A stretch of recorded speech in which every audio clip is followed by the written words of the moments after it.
Oh, I find this one interesting, you guys. After Judge Berman handed down the ruling, the NFL confirmed that Goodell will be staying away from Thursday's season opener between Brady's Patriots and the Steelers. He will not attend because he believes the focus should be on the game and festivities, according to Fox Sports. Will, I come to you first.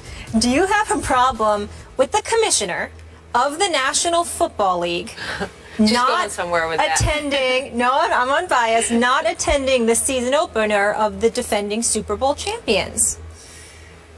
Yes, but with a caveat. Okay. I have 2 sons, and I would and will teach them that you should always be the bigger man. You get knocked down in the mud, you lose a fight, you start a fight, you win a fight, you pick the other guy up. You don't fight. You end the fight. Well, sometimes you have to fight. Sometimes you gotta fight. That's right. Sometimes you have to fight, Kate. You know that. But be the bigger man. After it's over, win or lose, look somebody in the eye. Say, let's put this behind us now. We did this. Let's shake hands. But, and of course that would sound like I'm suggesting commissioner. Yeah. Show up to the game. Yeah. Not just for your own character, not just for your relationship with the Patriots, but for the greater good of the league. Yeah. But the complicating factor, the caveat that I offered to you is, the fight's not over. Okay. Like, they're still around on the mud, rolling around. He's decided that he's going to appeal the decision. The NFL is going to take this to the Second Circuit. A highly unlikely proposition to win, by the way. It's his league. Yes, it's his league. The appeal is going on. It's going to go on for a year.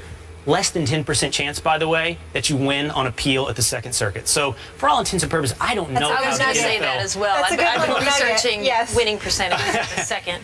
By the way, we shouldn't treat legal decisions like they're sports predictions. I see people on Twitter and other places going, did you get this one right? Did you get this one wrong? Whether or not you got a legal decision right is whether or not you could predict someone else's human behavior. It has nothing to do with the merits of a case. But did you get inside Judge Berman's mind and predict him? It's not the same thing as whether or not the Steelers beat the Patriots. So let's put this prediction stuff to the side. That being said, the fight's still going on. Molly, Kate, it could go on for 10 months. It could go on for longer than 10 months. Can't wait.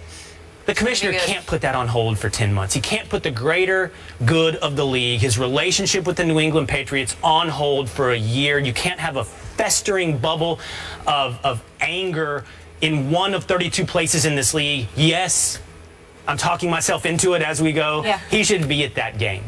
Yeah, even though the fight goes on. You use the analogy of they're still fighting, they're still in the mud, but it seems like the more proper analogy is that it's ding, ding, ding, it's a boxing match, and it's in between rounds right now. And if you have to do an interview between a round, like we make coaches do interviews all the time after the third quarter, you still got to do your job, even if you're in the middle of it, even if you're in the heart of it. I mean, when I covered, an analogy here, when I covered the Sixers for the Philadelphia Inquirer, I wrote a column on Samuel Dalembert. He was a center, and he didn't have a lot of post moves. And after practice, he was often practicing three-pointers. So I wrote a column about how he's practicing three-pointers when he doesn't have a post move. The easy thing to do would have been the next day to not go to Sixers practice.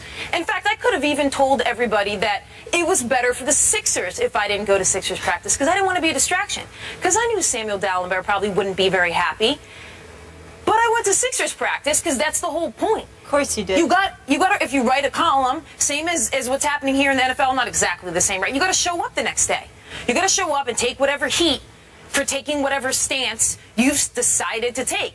So if Goodell doesn't show up, don't tell me he's about protecting the shield. He's about protecting himself and the owners. And that's not completely what the shield is about. Aren't there a lot of players behind that shield too? I'm assuming they want the fans to think that they're behind this shield as well. I'm not going to think that all those people are behind your shield if you're not showing up and literally doing your job, which has always been to show up to the Thursday night game, which is at the home of the Super Bowl winner on the opening of the year after the Super Bowl. That is part of your job. His argument is that he would be a distraction, right? I don't know how you're a distraction for that 30-second television shot from the luxury booth. Well, I was a lot of television shots. Yes, exactly. You're right. It would be more than 30 seconds would be from the in their faces the entire time. But do you guys think this looks bad? Are you losing respect for Roger Goodell by him not showing up? Yeah. Yes, I would lose respect for Roger Goodell for not showing up. I mean, again, to this entire argument, be a man. You know, show up, do your job. You don't like when I say be a man. Yeah, I don't know. I mean, would it be bad to use the opposite? To be a woman? Yeah. It's a term of boss. art. What if we had a female commissioner? boss. Could she just, we'd have to tell her to be a woman? It's a term of art that comes with a certain, he is a man. So. It's true. He ought to be a man. And it's never been a woman, which is all part of a larger conversation. Hey, progress. Things are happening. We've got some coaches coming.